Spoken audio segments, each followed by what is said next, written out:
I'm Kat. And I'm Haley. And this is Night Classy, a tipsy night class teaching the oddities and curiosities you never learned in school.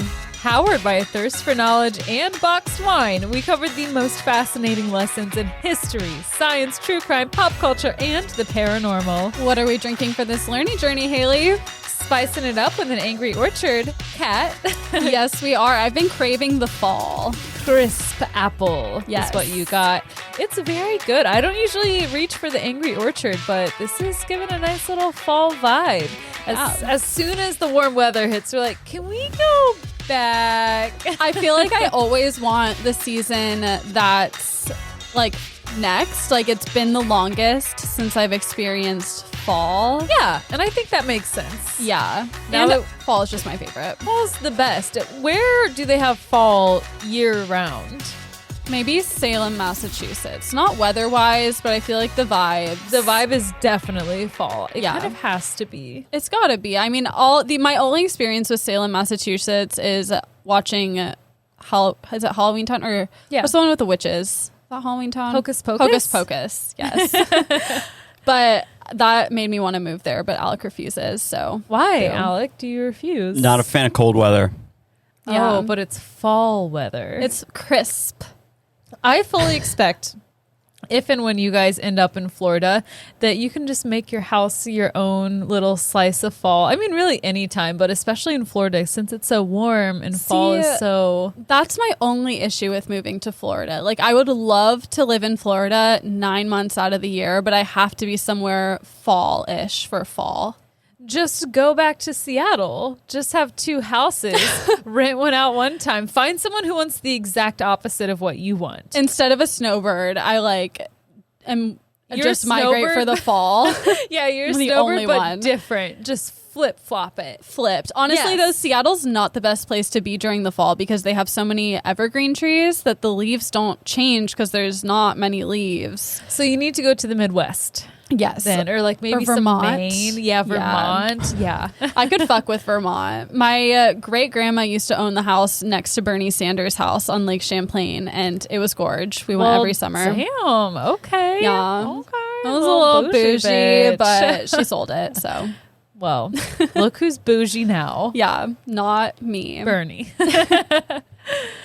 Okay, well, let's get into it. I have Already? a shout Oh, out. okay. No, not I thought my you were lesson. starting. No, I just don't want to forget because we have 2 Patreon shout outs. How could you forget? That's rude. I literally didn't, and I would not. You all, especially Haley was going to forget your Patreon shout out. She admitted it on the air. Don't let Kat brainwash you, okay? Don't fall victim to her lies.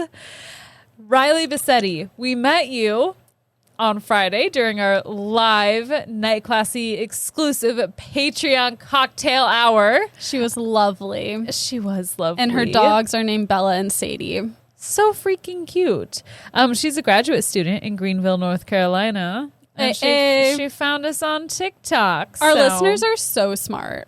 I know. We must just attract smarties. Maybe right? we're smart too. It's a fucking smarty party in It's here. amazing. If you're a listener of ours, you're a genius. And Yeah. no one can take that away from you. And if you are listening right now and you don't like us, that's more on you than it is on us. Honestly, it's really saying something. Every time we get a new listener and they're like, oh, I'm a PhD, I'm a grad student, I'm this, I'm that.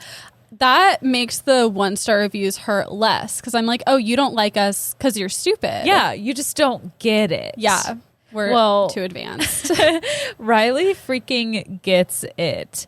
So thank you, Riley, for joining us and becoming a night clat. Don't know what that is. You're a night cat on Patreon. You all should go check it out. We've given each level little cute names that really match the vibe. Yes, and Riley gets to choose a Patreon or not a Patreon lesson, a regular lesson. Oh, regular lesson. She gets to be the boss. Yes. So if you want to give us a lesson topic for us to cover and research, then just become a night Clat. Damn it. Why do I keep saying stop. that? Night clat. I kind of like it.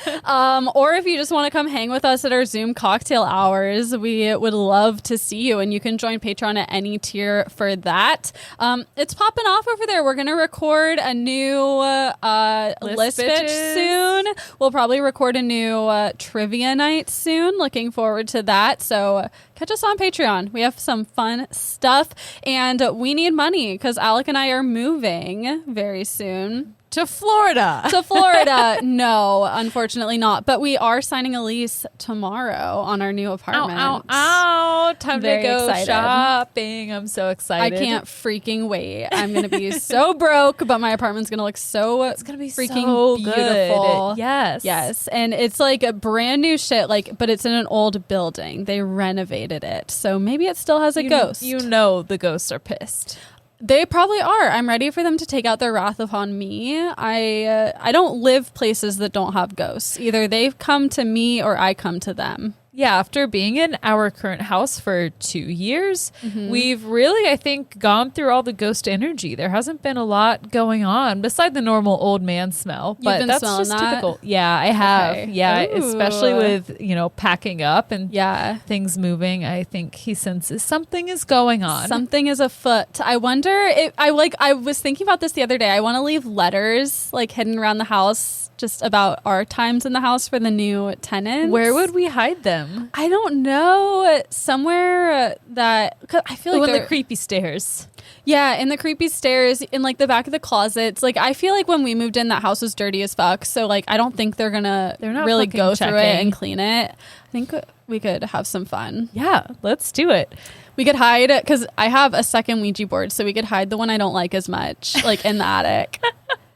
How could we get it to say something scary? Maybe we take a key and circle around some letters. We could take a lighter and make some burn marks on it. Ooh, yes. Put some fake blood on that bitch. Yeah, make it look dirty and it's been there. Yeah. How can we get fake dust to sprinkle on it? We don't need to find fake dust. We have plenty of real dust.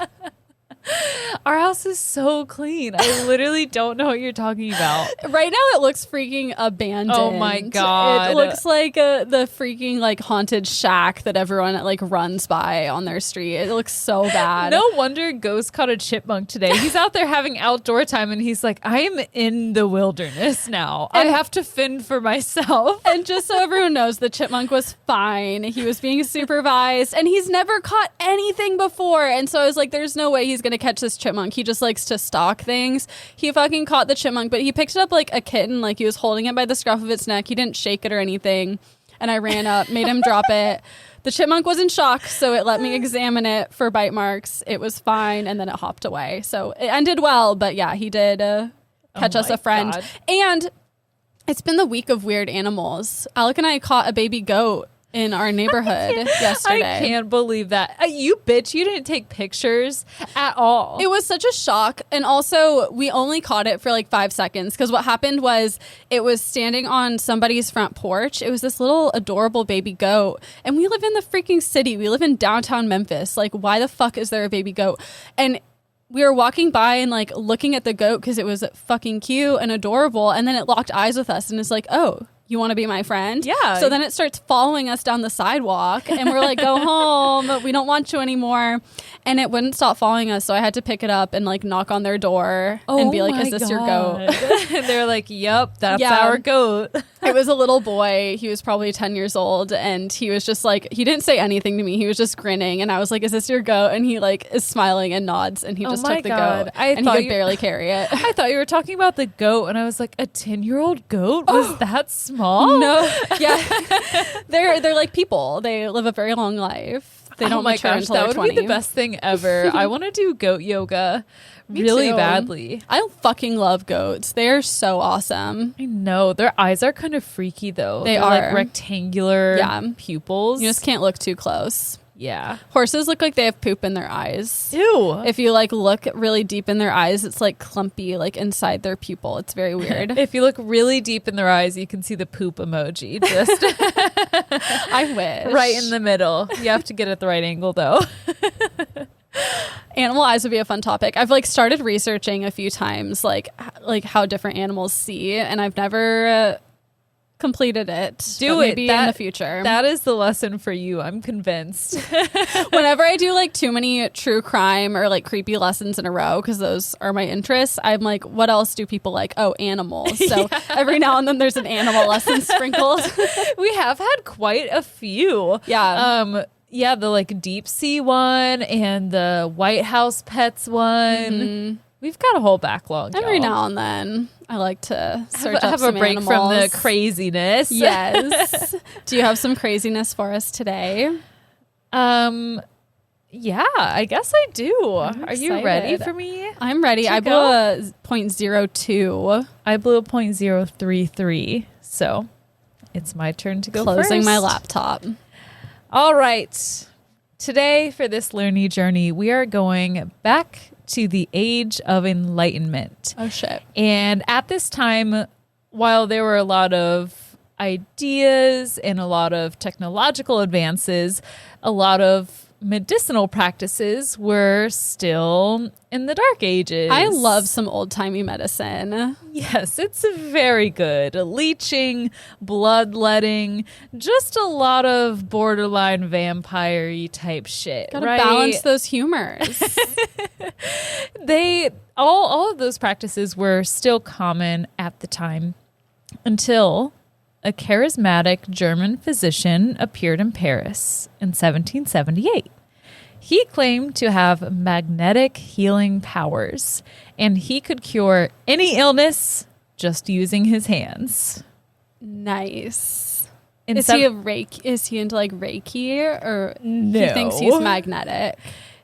Maybe a little bit of both. Okay. So in 1774, Anton Mesmer, that's his name, produced an artificial tide in a patient named Franziska Osterlin, who suffered from hysteria.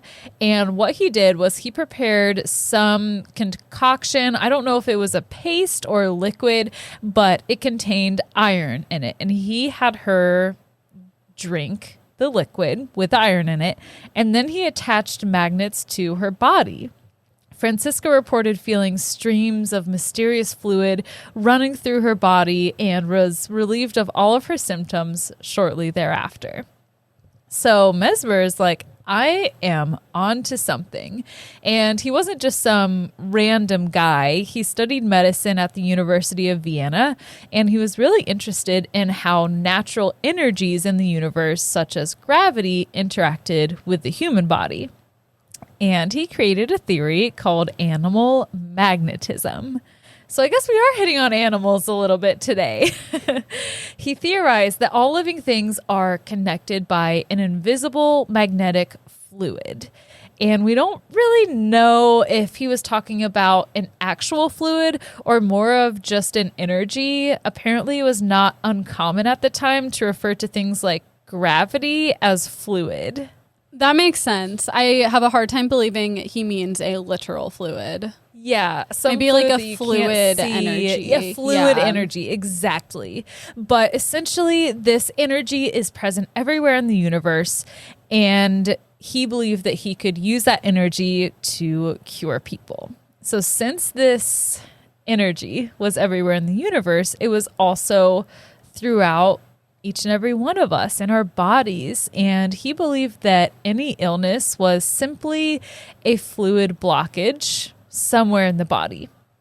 And the cure for almost anything was to restore the flow of this fluid. Mesmer made up his own treatment to restore the flow by magnetizing patients. Initially, Mesmer instructed his patients to swallow the iron filings, which he would then use a magnet on the outside of the body to guide the iron filings through the body on the inside to clear any blockages. But like, you can't, right? Because it goes to your stomach. Correct. Okay. Yes, that's good. Completely. Imagine if he's just injecting iron into your veins. I don't know what would happen, but I can't imagine it would be great. I mean, we have iron in us, but yeah, we like take blood is iron. Yeah, but iron filings, metallic filings. So maybe might not work out so don't much. understand what iron is. Actually, I definitely don't understand what iron is. But like, how is iron supplements and iron in our blood different than like metallic iron? Is it just like a very small amount of it? That's what I understand. It's the same thing. It's just in a different form and size. Yeah, it's just a molecule on the periodic table. And then when there's a lot of it, it makes metal. Yeah. Okay. Precisely. We're so smart. So smart. I don't understand what iron is. There's so many things I don't understand. Oh my God. This podcast has made me realize how stupid I am. Yeah, It's but just a we've also, weekly lesson in that. we're doing something about it, though. That's true. We learn about something every week. There are a lot of people who don't do things about it and think that they're so smart. If I didn't have this podcast, like I was a big reader for a while. Like I go through like stages where I read all the time and then I don't read. Yeah, and I've been going through like a multiple year stage of not reading. So if I didn't have this podcast, I would literally be so dumb because I wouldn't be learning anything. At least now I research every week. Yeah, you might be reading if you were doing stuff for this podcast. That's true. Maybe I would read. Yeah, maybe it's not just who you are. You just maybe you're a reader at heart. You're just too busy reading .orgs and .nets. Yeah. Oh yes, the .nets really enlighten my brain. Wikipedia is my best friend. No shame in the game. Literally, my only sources on my lesson this week are Wikipedia. Those are the best. It's the best because it's like we all know why we're here. Yeah, those listening, you are not here at a TED Talk. You're at a TEDx talk. It's okay. TEDx, like TEDx teen. Like, let's just take it. I don't know if that exists, but that's what this is. But also, sometimes the Wikipedia page is so comprehensive that you read all of it and then you start reading other articles and you're like, all this shit was on the Wikipedia page. Yeah. And that's what happened this week. I was like, why am I even reading anything else? This is a waste of time. Someone definitely didn't make up all of these very specific details for the Wikipedia page. You all just left it out. You know what? I don't agree when people say Wikipedia is like a bad source. It's a good source as long as you like double check the sources that the Wikipedia page used. Absolutely. And it's just formatted all so well. I mean, I guess depending on the page, but yes, we love Wikipedia here. Donate to Wikipedia.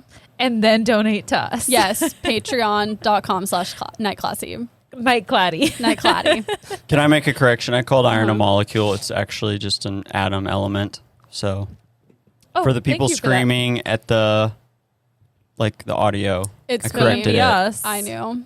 Okay. Just kidding. No, I didn't. Okay, where was I in my notes? Right. Okay. So Mesmer starts giving these people iron to go into their body, and he's using these magnets to clear the blockages. But it does not take long for him to realize he could just use his hands. And it did the same thing. And all his patients are women? Almost. Yep. Almost. There it is. It's so weird. How did you know? How did you know? I just had a hunch. It's so crazy how these things work. So he starts using his hands to help his patients recover and get rid of all those blockages. Oh, God. He went to the French Academy of Sciences and a Royal Society of Medicine, hoping to gain approval for his theory. But he was turned down again and again and again. Fuck the haters, though. Am I right? Fuck the haters. Oh, yeah. He goes balls to the wall. Like, this man is not taking no for an answer. He's like, screw y'all on your high horses. I'm going directly to the people of Paris. And the people of Paris loved Mesmer, and they loved his new medicinal practices. It's like when we were in middle school and we all loved those magnet bracelets that made you flexible. Oh my God. The phytons around your neck. Yes. You remember those? I remember, yeah. And people would like spray the phytons with their boyfriend's perfume cologne. Wait, are the phytons those baseball necklaces, the braided ones? Yes. Yep. God, we were so lame. Do you know what I saw one of my preschoolers with on Friday? What? A silly band. Silly bands were probably the best thing. The best trend ever of all the things. Those should never go away. My students will still have silly bands sometimes. I need to buy some of those for my prize bucket. I have not seen one in so long. They're the fucking best. I want to get some adult silly bands, like a wine bottle silly band. I'm sure or they like make a that. condom silly band. Oh my God, night classy merch. Custom silly bands. It's happening. Donate to us on Patreon so we can afford night classy silly bands. Please help us live outside our means. Okay, so Mesmer gets turned away time and time again. He goes and takes his practice to the people of Paris. Many of his patients were women, and they went to see him for a variety of ailments, both physical and mental. Melancholia, aka depression, was a common diagnosis back then because bitches be sad. It's just true. how we are, okay? But Mesmer rocked them and their chemical imbalances with his magnet hands. Mesmerism was popular within the French nobility and the upper classes.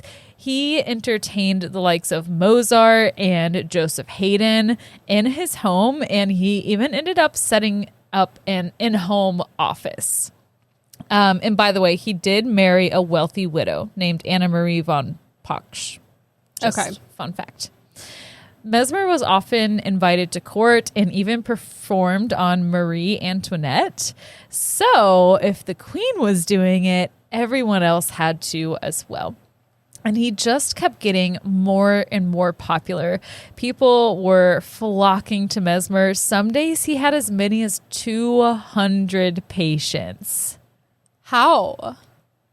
I don't know. The word got around. People were showing up. How did he spend like 1 minute per person?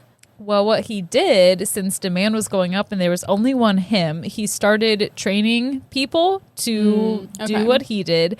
And he also started having group sessions. Oh, okay. But in order to have group sessions, he had to create an invention called the baquette. And I do have a picture.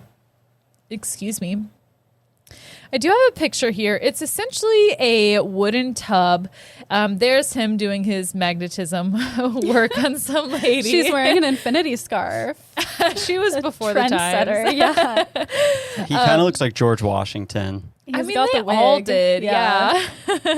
But there's the baquette. So it's a wooden tub that could magnetize people, multiple people, all at once. And it was filled with water and chips of metal. Sometimes some glass bottles were in there. Just a bunch of shit he put in the water.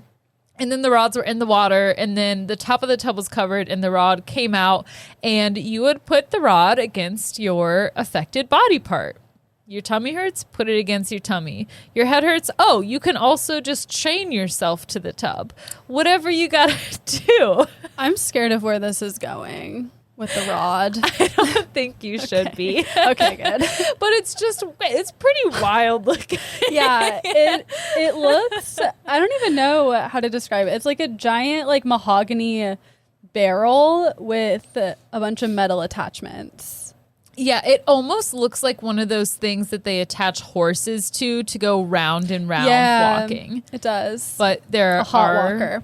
Humans attached to this hot walker. Or like a wooden kick drum that is also a hookah, shared hookah. Yeah. Oh, I didn't realize. Yeah. Okay, so you all kind of grab onto one of these rods. Yes. Okay.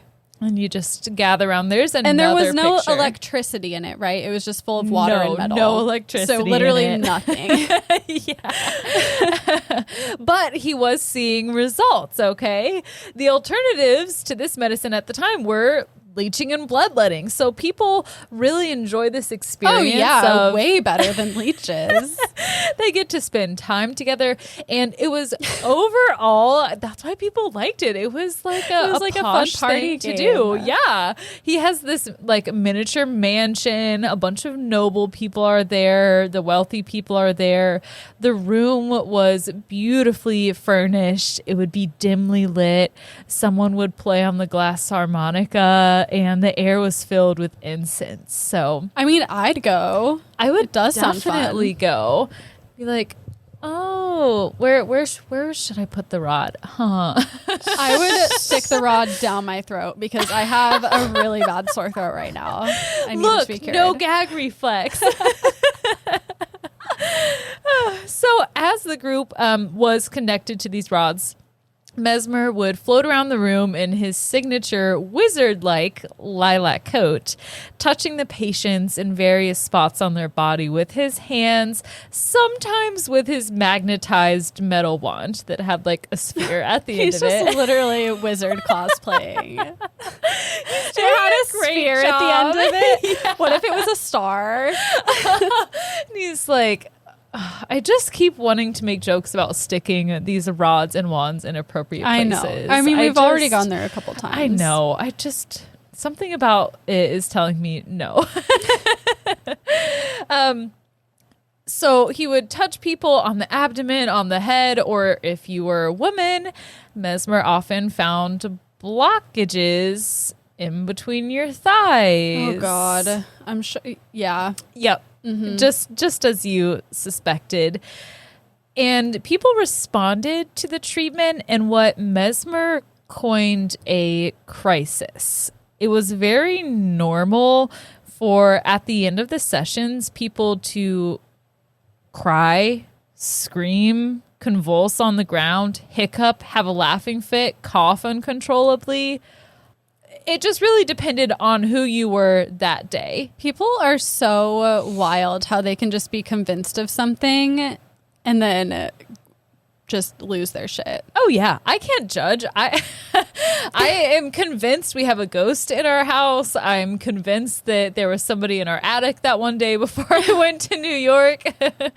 But yeah, they were highly suggestible. There were even people who had bit their hands before until they were like distinguishable bite marks. What the hell? Yeah, just very extreme reactions to mesmerism, aka animal magnetism.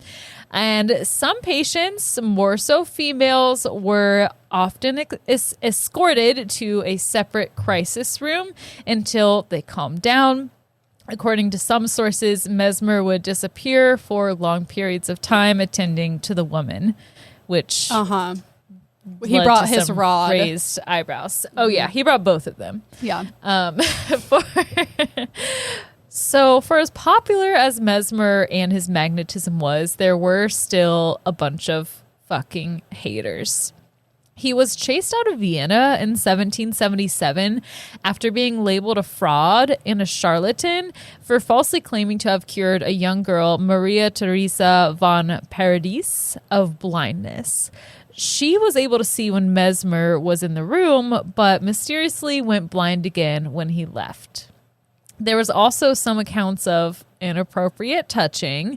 So that, coupled with the news that Mesmer didn't really cure her, got people really fired up. They fucking hated him. And I don't know what they did to get him to leave, but that's when he left Vienna, and that's how he ended up in Paris in 1778. Okay.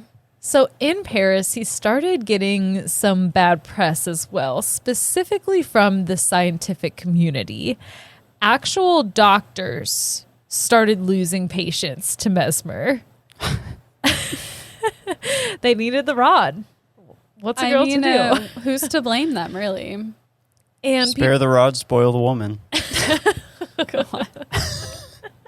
Yeah, I mean, that's really the approach he took. He's that's like, what I've always I said. don't even need my rod. I can vouch for that. Oh no. Okay, and so people were starting to think maybe the magnetic fluid is not a thing. Maybe. What if it's not a thing? What if this is all a fraud? But who are you to say? Are you a magnet expert? No. It was the Enlightenment period. I think if any time they were to start questioning this shit, now would be the time, right? Maybe. They need to catch up medically for all the other innovations going on. But I mean, like, shit really never changes. Just going back to those bracelets. Like, we will always be fooled by a charlatan. People believe fucking doTERRA oils cure cancer. Like, we're just dumb. That's true. But if you're listening to this podcast, you're not. Well, maybe a little bit. I think we're all a little dumb. It's good to be a little dumb. So they're thinking maybe the magnetic fluid is not a thing. And Louis XVI, King of France at the time, was one of Mesmer's haters, especially because his wife was one of Mesmer's most enthusiastic patients. Oh, she was getting the rod. She was getting the rod. So he hired a group of scientists to investigate Mesmer and his practices. And this commission was led by Benjamin Franklin, the first U.S. ambassador to France. And by then, Benjamin Franklin had already mastered technology and was considered a leading scientist himself. So, he's going over to France, he's sleeping with some ladies, he's investigating Mesmer. He's really just having a great life. Time. Yeah. And he invented the glass harp thing. He Harmonica, did? Yeah. Wow. Yeah. You know what? Now that I think of it, Benjamin Franklin and Mesmer were probably like frenemies. Probably. So the commission wanted to figure out what exactly was happening with Mesmer's practices, because it was clear people were having these crises at the end of the session and they felt better, but they were sure that the magnetic fluid was not really a thing. So the commission came up with a way to test if the magnetic fluid was actually doing something or not. They decided they would get rid of all of the suggestive elements from Mesmer's practice. The group setting was going away, the glass harmonica, and they wanted to see if this magnetism could lead to a crisis on its own. Mesmer was not down for this. He was like, screw you guys for thinking that my magnetism isn't real. And he refused to participate. But the commission got one of the people that he trained on magnetism, Charles Deslin, to work with him instead. Freaking snitch. Yeah. So Charles actually tried to magnetize Benjamin Franklin himself. Charles tried to magnetize a subject from behind a partition, but nothing happened either time. When Charles came from behind the partition and did the exact same magnetizing procedure, the patient collapses. Okay. Another test had a woman drink water that she told was magnetized, but that was a lie. Nonetheless, within minutes, the woman collapses and went into full crisis mode. They bring her water to recover, and they tell her it's normal water, just recover with this. She drinks it and feels much better. But of course, that water was actually magnetized. I love that this isn't really set up like a blind study. They're just like trying whatever they feel like. They're like, oh, yes, this is magnetized. Oh, now try this non-magnetized. Like, let's stand behind this. Like, it just sounds like they're having fun. Well, it's funny that you say that because this approach became the first prominent placebo-controlled blind trial. Oh, wow. Okay, so they're just getting their feet wet. They're figuring it out. Getting their feet wet in the magnetized water. Yes. And they truly were figuring it out. I just love that this story, it's so normal for us to do placebo, blind trials, all of that today. But it was like the Wild West everywhere. Yeah. So the commission concluded that people could only really react to magnetism when they believed that it was happening. And the reason behind people's reactions was just their imagination. But this conclusion itself was an innovation. Magnetic fluid was out, but there was still something going on. So upon the release of the commission's report, Anton Mesmer's reputation was ruined. He basically fled Paris and died not that much longer after. I mean, like a decade or two. But he left and animal magnetism became a huge joke. There were all of these political cartoons in the papers, him like dressed up as a rabbit, and Mesmer was once again labeled a fraudulent charlatan, and he shamefully left Paris and died in the early 1800s. I'm surprised he just left and stopped. I Me feel too. Like normally with these like narcissists, you see them just move on to the next, kind of like he went from Vienna to Paris. That's what I was thinking too. And it's like we didn't have cell phones back then. It's going to be very easy for you to just find a new city easily. and do it again. Yeah, maybe he really believed it worked and then felt ashamed when it was disproven. I mean, that's giving him a major benefit of the doubt, but he really thought he was doing something, so he was probably all up in his feels. But mesmerism, the practice of it lived on and became extremely popular in the United States in the mid-1800s. And it evolved into what we now know as hypnotism.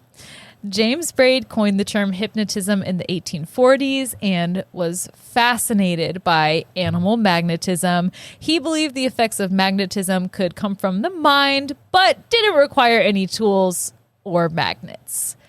And that is the story of Anton Mesmer, his magnetism, and our revolutionary point in understanding the placebo effect. Yay! You should do a part 2 lesson on hypnotism. I has evolved. Would love to. I was trying to remember what all you covered in the lesson you did about those frauds who did like the psychic. Yeah. I was like, I didn't know if any of that was in there. The psychic stuff is different from hypnotism. I have hypnotism in my list of things to do, but I feel like you should do it now because that would be such a good follow-up because this is kind of setting the stage for it. It is. And that was a quick little lesson. I should have just done it now, but oh well, bitches, wait till next week. I thought it was a perfect lesson. Good. I like when things are like a succinct, like one story. Yeah, me very too. Nice. It makes wraps it up. The research much simpler to do as well.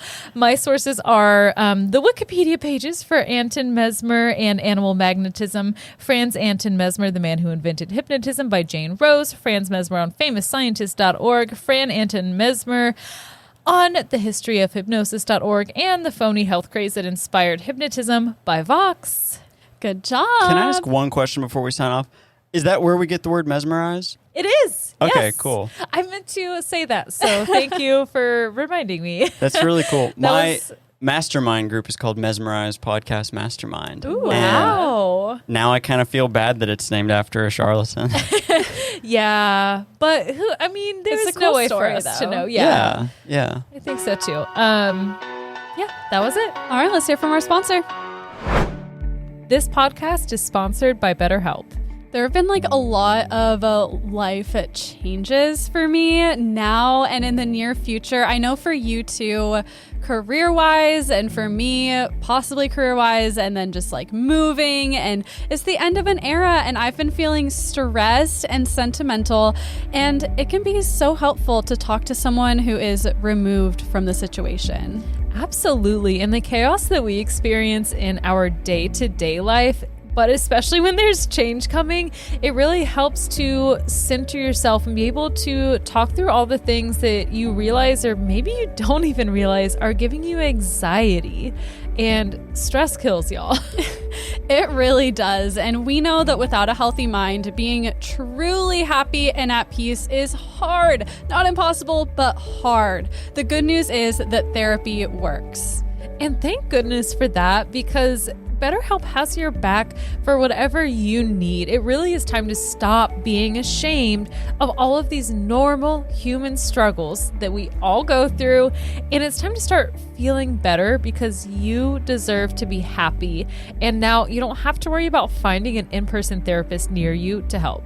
BetterHelp is customized online therapy that offers video, phone, and even live chat sessions with your therapist, so you do not have to see anyone on camera if you do not want to. You don't have to be in person. You don't have to put on pants. Just please keep the camera waist up if you're doing those video chats. And you don't have to leave your freaking house. It's the best. It's my favorite thing to do. It's much more affordable than your in-person therapy. You can start communicating with your therapist in under 48 hours. Join the millions of people who are seeing what online therapy is really about. It is always a good time to invest in yourself, because you are your greatest asset. And special offer tonight, classy listeners, you can get 10% off your first month of professional therapy at betterhelp.com/classy. That's betterhelp.com/classy. Thanks again to BetterHelp for sponsoring this episode. And don't forget, when you support our sponsors, you support us. So please, if you do use BetterHelp, do not forget to use that code CLASSY. Thanks in advance. So, like any good teacher, I want to start this lesson with a question. Okay. Haley, do you believe that child prodigies are made or born? Both. Both? All right. Good Is answer. That an option? She's not committing, you guys. She can't be wrong. Well, as a psychology major and early childhood minor, everything is both. It's nature Definitely. and nurture. I fully agree with you, but Laszlo Polgar would not. He believes, quote, geniuses are made, not born. And his technically, if they're made, they have to be born first. That's true. So technically, unless you're like a non-human entity. Oh, okay. Oh, that's true. I've never met a genius non-human entity. That's true. Me either. And there's none of those in this story, but if there were, they might not be born. And his experiment on his own daughters has been called, quote, one of the most amazing experiments in the history of human education. Oh, this already sounds like it's going to be messed up. You'll see. You'll see. You can come to your own judgment at the end. Okay. Let me give you all the facts. By messed up, what I'm envisioning right now is that he like has one daughter that he spends a lot of time with and does like her homework with her, and then the other daughter just gets neglected. Like that's his experiment. There's no placebo in this lesson, luckily. So, yeah, it's like on Wine and Crime. Amanda always talks about Basement Boy and Sunshine Son, like her two kids that she like raises completely differently. It's not like that. That's exactly what I was picturing. And for all the years that I've listened to Wine and Crime, I've never heard her talk about Basement Boy. It's my favorite. She talks about how she's going to just keep one of her kids in the basement and like keep one upstairs and like that's what I thought. See how they turn out. No, you don't have to do that experiment to find out how they turn out. This lesson is not that dark, I promise. Okay, there's cool. like some suspicious things, but like nothing horrible. Okay, don't worry. Well, I already like it so much more. Okay, good. Laszlo was born in 1946 in Gengish, Hungary. In college, he studied intelligence and became fascinated with stories about geniuses. And I think eventually he went on to become a psychologist. So he's very interested in the human brain. He observed that these geniuses all started at a very young age and studied very intensely. There was a boy genius who lived in my neighborhood, actually, when I was growing up. Was he annoying? I don't know. He was much younger than me, but he was on the news. Oh, for, wow. Like, so he was literally a genius. Oh, yeah. He like knew all of the countries and their names. I think he was in like second grade. He was doing all that. Not hard. All the countries in the There's world. What, like 200? You can memorize that. In second grade? Yes. Shut up. I don't think that's that impressive. Okay, well, that's the only example I can remember. Okay. Well, I'm not impressed. That's like, he sounds like a dumbass to me. Only all the countries. Only all 200 countries. Loser. What are they then? Bitch, I don't know. I'm not a genius. He is. I just don't think memorizing 200 words makes you a genius. I don't think that's that impressive. So you're telling me wouldn't be impressed if you point at every country on the globe and I'm able to tell you what their names are? No, I did community theater when I was a kid and I memorized scripts. Like that didn't make me a genius. It's just memorizing. If you're just memorizing the names of countries, that's not impressive to me. I think it takes a certain level of brain power to memorize them. No, anyone can memorize shit. Okay, anyway. Boo. Laszlo read the biographies of 400 individuals or intellectuals, so 400 geniuses, and he concluded that through correct child rearing, quote, any healthy newborn could be turned into a genius. And I don't love that wording. It feels a little ableist to me, but this was the 60s. I don't think he meant anything harmful by it, but, still. Sure. In 1965, Laszlo began exchanging letters back and forth with a Ukrainian language teacher named Klara. Through these letters, they began a courtship. And it's like, hey, baby, you want to make a genius baby with me? Yes, pretty much. I don't think there was a lot of X-rated material in these letters. Laszlo kind of just got down to business. Oh my God. This is kind of related, but not really. I found some X-rated letters between my grandma and my grandpa when I was in high school. We had to do this family history project, and my mom was like, here's this box of old crap. And my grandpa was calling my grandma his little kitten and shit like that. What else? That doesn't sound that X-rated. I don't know. He was talking about what he was going to do to her when he got home from this trip. I don't know, Kat. I can't remember. I tried to block it out. I distinctly remember something about the kitchen. So do with that what you will. I would love to listen to a podcast where people read 1940s erotica from when their husband was fighting in World War II. Me too. That'd be so fun. We need to do that. We should find those letters. Let's read them on Patreon. Okay. So through these letters, Laszlo and Klara began a courtship, and he told her about the experiment that he wanted to conduct. He told her all about the biographies he had read and that he had identified a common theme among these geniuses, which was, quote, early and intensive specialization in a particular subject. He was certain that he could turn, quote, any healthy child into a prodigy, but he, quote, needed a willing wife to jump on board. And instead of being what the fuck is wrong with you, you weirdo, Klara agreed. And they got married in the USSR before she moved to Hungary to join Laszlo. Okay, I guess they're just a good match then, because it would be a no for me. It would be a hard no. It's just, honestly, more than anything, it just sounds like a lot of work. Yeah, first of all, you're weird. Second of all, that's a lot of work. Third of all, do I really want my kid to be smarter than I am? My pride could not take it. This is where I draw the line. For me, I'll just be happy if my child is self-sustaining, non-self-destructive and happy. Just get out of my house eventually. Hopefully. I mean, what we'll see, depending on who you are, but just get out of my house. I don't know.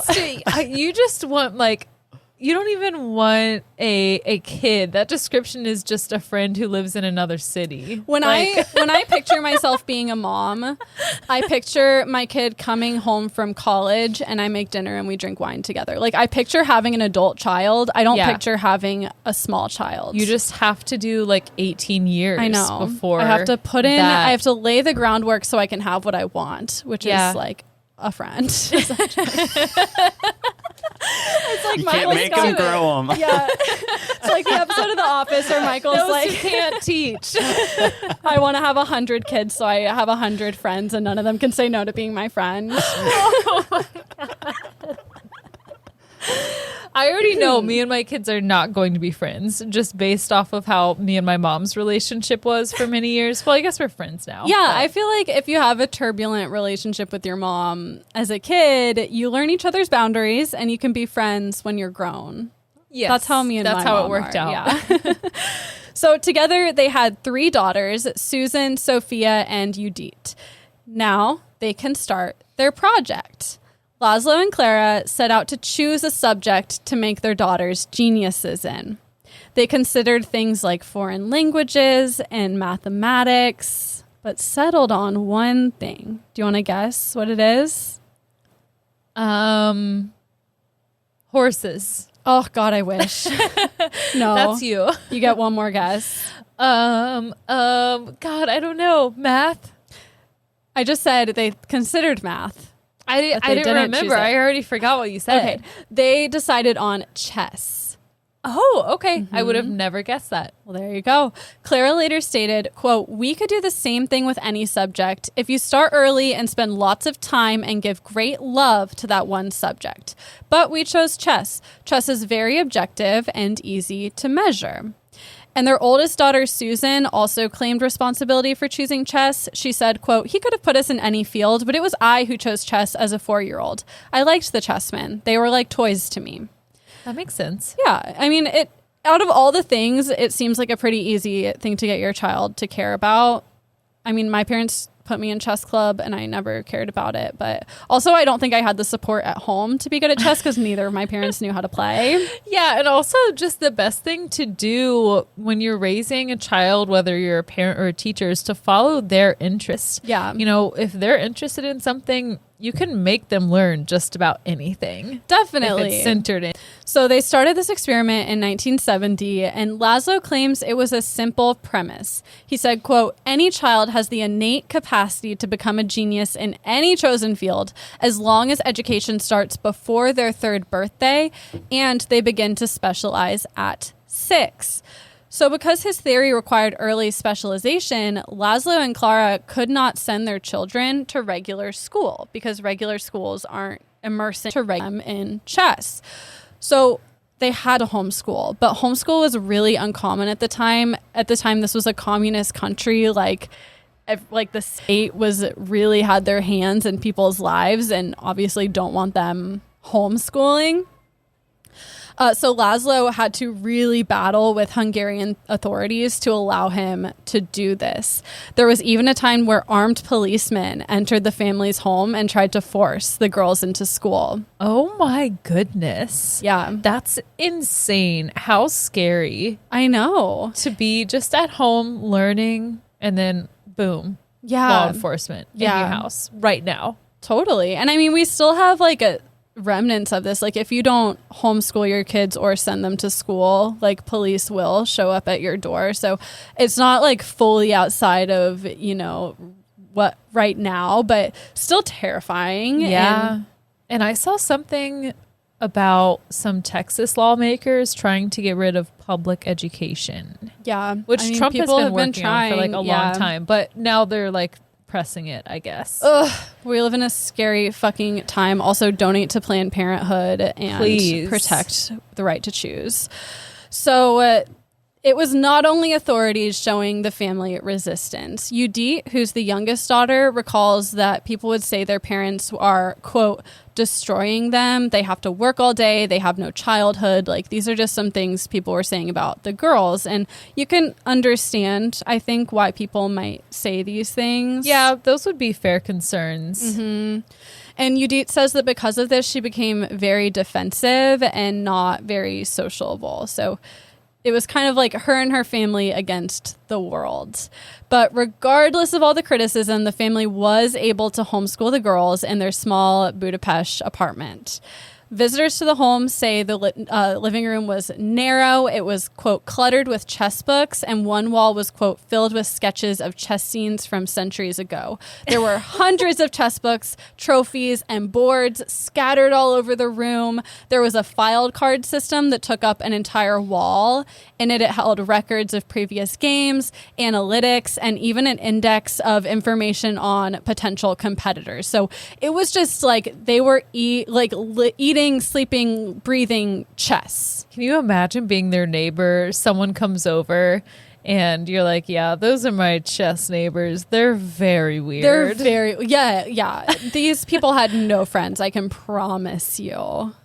Chessers be chessing. Like, I feel like homeschool parents are weird enough, and then now, like, we're only talking about chess. I mean, they were kind of doomed from the time they started. When your dad is just like finding a writer whose work he likes a lot and being like, do you want to let me knock you up and make a genius baby? And she says yes. Yeah. You've got some unstable people here. It's very weird, but I also think that a lot of it is cultural. Like, this is a communist society, and I feel like you kind of see this mentality a lot in communist societies because it's everyone is essentially a member of the working class except for like a very few like elite. Mm-hmm. And that's an simplification, obviously. But I feel like you see this mentality. It's like, if you're not the best, like, you're going to be just another part of the system, you know? Like, it's not a very individualistic society. So like, if you want to be well known, you have to like be amazing. Yeah. To me, I guess the part that gets weird is that he thought of these kids as an experiment. Yeah. And that's what does it for me. That's where I'm like, okay, that's crossing a line. You read hundreds of books about these geniuses. You know what it takes to make a genius already from reading those books. Like, why do you have to take that out and project your own wants and needs on your children? Yeah, and it's an interesting line because it's like, I mean, we'll see how they turned out. And I will say it's pretty good. Like, nothing bad happens to anyone. That's good. But I think that has to do a lot about the personalities of everyone involved, and it easily could have gone wrong with the wrong person. Yeah, and I guess it's good that it's chess and not like child pageantry. Yes, definitely. There's a sliding scale of childhood showmanship. Yes. Laszlo started teaching Susan chess when she was 4 years old, and only 6 months later, he began bringing her to chess clubs to play against mostly old cigarette-smoking men. And he even had to bring a pillow for her to sit on so she could reach the table. Cute. That's cute. Adorable. And she was beating these old guys. It was like a party chick. Like, he'd just bring her in, this little baby, and she'd just start smoking all these like old men. It's amazing. I thought you were going to say smoking the cigars. That would be amazing, but I don't think so. Shortly after, Susan entered a girls under 11 tournament and destroyed everyone with a perfect score. Sofia loved the game, so this is another sister, loved the game so much that Laszlo once found her in the bathroom in the middle of the night balancing a chessboard on her knees and staring at the pieces. When he told her to leave the pieces alone and go to bed, she replied, "Daddy, they won't leave me alone." Ooh, goosebumps. That's yes. like from a movie. Yeah. Judit was able to beat her father at chess when she was only 5. Wow. And I don't think Laszlo was any like chess master. Like, I think he knew how to play and enjoyed it, but he was never, a ranked player. He was no Judit. He was no Judit. She beat him when she was only 5. And she said, quote, "For me, learning chess was natural. With my sisters around me, I wanted to play." Okay, I'm glad they enjoy it. They did. They all enjoyed it. The most important thing to me. Yeah, and this was kind of like their family dynamic. Like, they were all just playing chess together all the time. They were all with each other all the time. And Laszlo spent most of his time teaching the girls chess, while Clara took care of the home. She managed their tournament entries. She coordinated travel to tournaments abroad. She was kind of their manager, and he was the teacher. They would end up traveling together to 40 countries where the girls would play chess. Wow. And the girls were very close. I mean, they were this family unit. I don't think they... Friends and sisters is what it seems like. Exactly. They were super close. And while the girls all reached varying levels of genius and accomplishment, they say there was never any jealousy. Being 3 little girls in an activity dominated by grown men, they faced a lot of scrutiny. Also, this was like the 70s. I think I read somewhere that like only 1% of chess players at this time were female. And these girls were also really young when they were getting into it. So they had to fight for their place here. Not only that, but the Polgars were Jewish and forced to endure a lot of anti-Semitism. In fact, members of their close family were murdered in the Holocaust, and both girls' grandmothers were Auschwitz survivors. Oh, wow. Yeah. When Judit was only 12, she received a picture of her father with his eyes gouged out, and written on it was, quote, "some nasty words." So, like, they were being actively targeted for being Jewish. Okay, so the picture had the eyes gouged Yeah, out. it wasn't her father. No. The picture, I'm with you now. But, they were facing a lot of really nasty adversity. And this is only like 30 years, less than 30 years after World War II. So, and in Hungary. So, it was tough out there. She says that these challenges bound the sisters together. So they not only were together all the time doing something they loved, but, when you're facing, like, it started with them not, like, people talking shit about them being homeschooled, and then the issues became more and more serious. Yeah, adversity can help you grow stronger and form stronger relationships with those you're facing it with. Absolutely. And I think that like they all speak fondly of these experiences. I think in part, not that just like these challenges they were facing were good in any way. I'm not saying that, but I think it did make them closer and made them, you know, feel a little more content being in their family unit. Maybe, I don't know. It's just so wild to me that they all like had a good time doing this. Cause I mean, you read about it and you're like, oh my God, like this sounds like not a good life, but they liked it apparently. Maybe they thought they liked it. Yeah. But like I said, they all look back on their childhood fondly. Judit says she grew up in, quote, a very special atmosphere. She says, in the beginning, it was a game. My father and mother are exceptional pedagogues who can motivate and tell it from all different angles. Later, chess for me became a sport, an art, a science, and everything together. I was very focused on chess and happy that with that world. I was not the rebelling or going out type. I was happy to have that home and a closed circle, and then we went out playing chess and saw the world. It was a very difficult life, and you have to be careful, especially the parents who need to know the limits of what you can do with your child. My parents spent most of their time with us and were in control of what was going on. With other prodigies, it might be different. It was very fragile, but I'm happy that me and my sisters didn't turn out in a bad way. Me too, girl, because that could have gone very wrong. Definitely. And I think she's acknowledging that here, that like, I think the circumstances for this family and all their personality types together was kind of perfect. It usually would not work out that way. But luckily, in this case, it did. All this chess talk has me wanting to watch the Queen's Gambit again. Yes, I know. I need to finish it. I never finished. You need to finish it. I started a show on Netflix called Virgin River, and it's like a Hallmark movie, but it's not a movie. It's a TV show. And there's no Christmas, but it's exactly like that.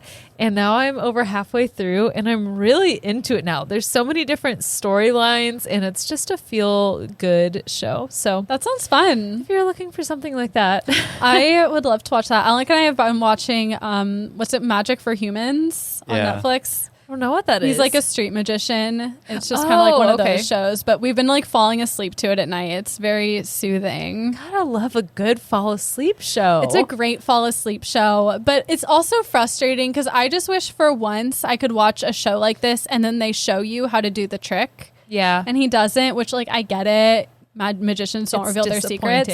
But I would love to just like, I want to watch a show where they show you what they do. There are shows like that. I haven't seen them. Tell me what they are. I forget the name, but there's one I'm thinking of. Something else that pisses me off is these true crime shows are getting too good. They're not good to fall asleep to anymore because now I'm interested in what they're saying. Forensic Files is the true crime show to fall asleep to. Yes, it is. Mm-hmm. But I've seen literally all of them. But that's what makes it a good show to fall asleep to. You can... Like, it's still like subtly interesting, but it's like soothing and you don't care if you miss it. I guess so, but my ADHD brain has such trouble falling asleep sometimes. I'm thinking of all these different things. Yeah. So it'd be nice to not hear about the guy who killed another guy and faked his death by lighting his house on fire. Yeah, I can see why that might not be a good falling asleep show to some people. Alec refuses to fall asleep to it, but it's my favorite. I love falling asleep to it, but sometimes I just need a change. Fair enough. We've also been watching Queer Eye to fall asleep to. Have you watched the new season? No, I haven't. It's really good. I need to. Anyway, before I get into the girls' accomplishments, I have to define just a couple of chess terms. And also, if you listened to my episode on chess boxing that is on the Drinking the Kool-Aid feed, this might sound familiar to you, but I'm going to go over it briefly again. There's FIDE, which I'm just going to call FIDE. I don't know if that's like what people call it, but... What you fighting for? I'm going to fight for the right to call this FIDE and not say FIDE. For the ride. to play chess. FIDE is the governing body of chess, and it regulates all international competitions. They also have a ranking system, and you can become FIDE ranked if you like play in a certain number of tournaments and like place in them. It's this whole thing. They basically oversee chess, and you're not a serious chess player unless you are like ranked by FIDE. And they also publish a list of top 100 players, and it's really like a big accomplishment to get into the top 100. They're also the governing body that awards top players the title of Grand Master. I love that name. Isn't it cool? And Grandmaster is the highest ranking you can get as a chess player besides world champion. So there aren't they don't give this title to anyone. You have to FIDE for it. You have to FIDE for it. And qualifications have changed over the years, and it gets really technical. Like you have to like win a certain number of like ranked tournaments and blah, blah, blah, blah, blah. So I'm not going to get into it, but basically it's really hard to get, and it's a major accomplishment. So even Sofia, who was technically the least successful of the three girls in chess, became the 6th best female player in the world. What? Yeah. Oh my God. Okay, that actually shocked me. Yeah. So she's the one, she's the least great, and she's the 6th best female player. I'm going to make my kids experts in cleaning the house. That's just called like exploitation. What is this? I don't know. Maybe this is too. I don't know. She holds FIDE titles of International Master and Woman Grandmaster. She's won multiple gold medals in the Chess Olympics. And this is all before she eventually quit chess to study painting and interior design. Ooh, that's cool. Yeah. So she was able to follow her passions later in life. She's like, you know what? I'm the best in the biz, but I got to do other things. In 1999, she married an Israeli chess grandmaster and moved to Israel. She had 2 children and became a stay-at-home mom. So she's happy. She's well-adjusted. Yeah. The dream. To marry an Israelite grandmaster chess player. That's what I've always wanted for myself. Since I was a little girl. My mom always told me, you won't be happy until you marry an Israeli chess grandmaster. So far, she's right. Marry a doctor, a lawyer, or an Israelite grandmaster of chess. Susan Polgar made it on the FIDE rating list at only 15 years old and became the top female player in the world. Yikes. 15? It's a bit at old. 15. Past her prime. She was the first woman to ever qualify for what was called at the time the Men's World Championship, and she wasn't allowed to compete. Because she had a vagina. In 1991, she was the 3rd woman ever to be awarded the title of Grandmaster. So her sister, Sofia, was a woman Grandmaster. She is now the 3rd woman ever to be a full-on Grandmaster. If that was me and I became a grandparent, there would be no grandma up in that bitch. I would be the Grandmaster to you. Everyone. It would be like a doctorate. Once you get the title of Grandmaster, it's yours for life. No one can take it away from you. And yeah, it would be a title. We'd be on this podcast, be like, I'm Kat. I'd be like, I'm Grandmaster Haley, and this is Night Class. You get married. And now introducing Mr. and Grandmaster Oler Madden. Mrs. Grandmatter. Master. Grandmatter is more accurate too. She became the first woman ever to win the U.S. Open Blitz Championship, and in this one championship, it included 7 grandmasters. So she was beating other grandmasters. Great grandmasters. Judit, though, is the most accomplished of the 3 sisters and regarded as the best female chess player of all time. She became a grandmaster at only 15 years old. And was the youngest person ever to do so. Previously, a child chess prodigy named Bobby Fischer was the youngest person, but she beat him. Good. Beat those boys. Get them. She was also the youngest player ever to make it on the FIDE Top 100 list and was ranked number 55 when she was only 12. Oh my gosh. Okay. Impressive. I'm impressed. And she's the youngest one, right? Yes. So they had their time to work out all the kinks with the 2 other grandmasters. Yeah. She's killing them. And at her peak in 2004, she was rated number 8. Wow. So she's very good. She was also the number 1 woman in the world from 1989 until her retirement in 2014. Good for her. Yeah. Really out here doing stuff, playing chessing it up. And only number 8 though. So they what?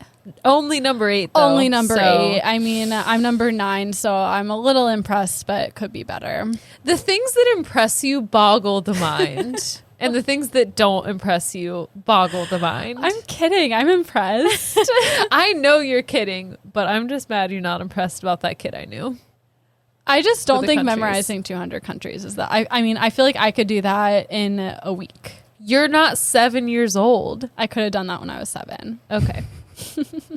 I mean, I had every state memorized and knew where every state was when I was that age. That's 50. I was a quarter of the way there. I could have just Fair all enough. the way. Fair enough. I don't think that's that big of a deal. Okay. Just saying. Maybe he did Night some other cool classy things fight. that I'm not aware of. I'm going to have to look him up and see. I don't even know his name, so we'll see how this goes. But please do. I'd like to compare my life to his. Anyway. All 3 girls / now women broke barriers for women in chess. Their parents fought every step of the way for them to be able to play as competitively as possible and not be restricted to women's only tournaments. Because, I mean, they were not... People didn't want them. Right. In men's tournaments. You got to release the Kraken. They had to fight for it. And Laszlo seems to have proven his point that geniuses can be made and gender is not a factor if the child is given the right environment and opportunities.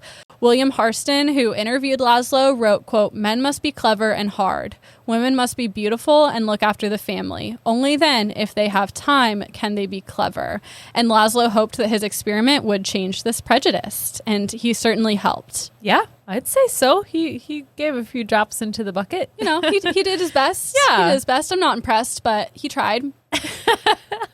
He not only recognizes that the world of chess is extremely male, but also extremely white.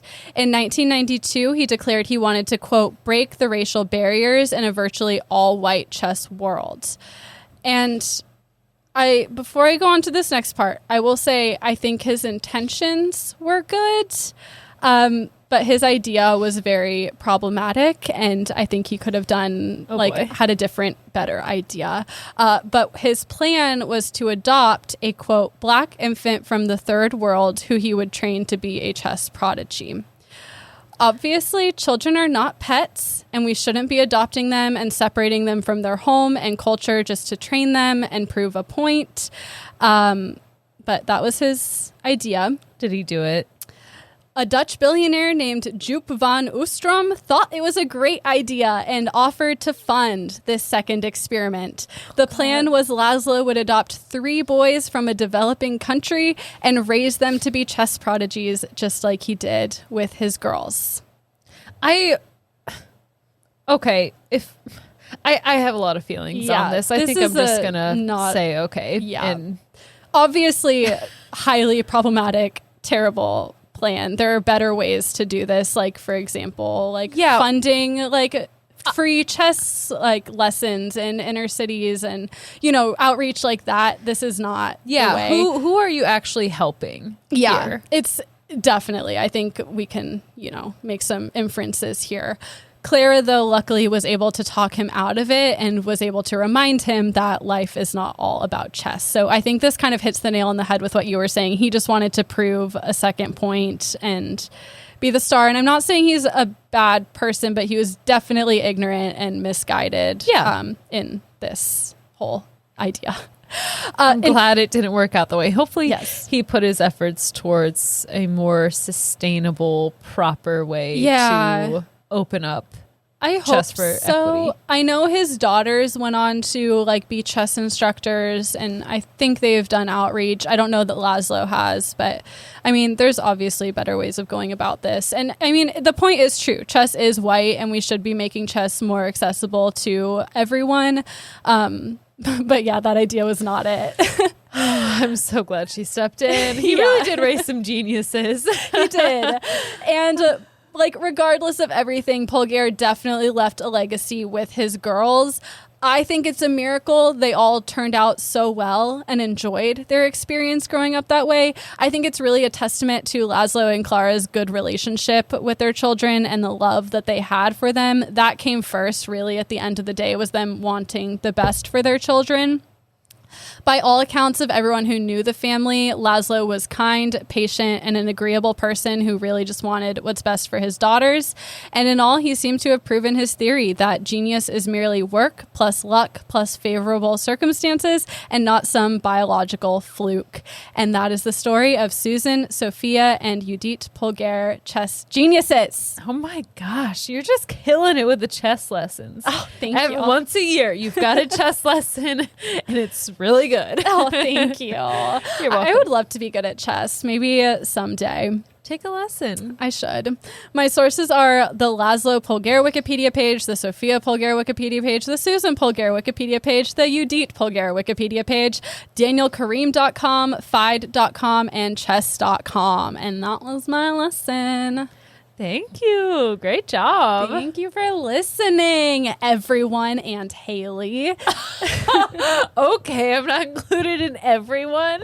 No, you're special. You get your own own mention. Okay. Thanks, everyone. And Kat. You're welcome. If you enjoyed this, please remember to subscribe and follow us on your podcast app of choice. Rate, give us a 5 stars, give us a little something else, a couple sentences about what you like about us. Give us some sugar on Patreon. Be our sugar mommy, our sugar daddy, our sugar parent. We love to see that. And, do all the things. Tell your friends about us. Keep being you. Be yourself. We love you guys. We love you so much. You have a great week. Thanks for listening. 3, 2, 1. Class dismissed.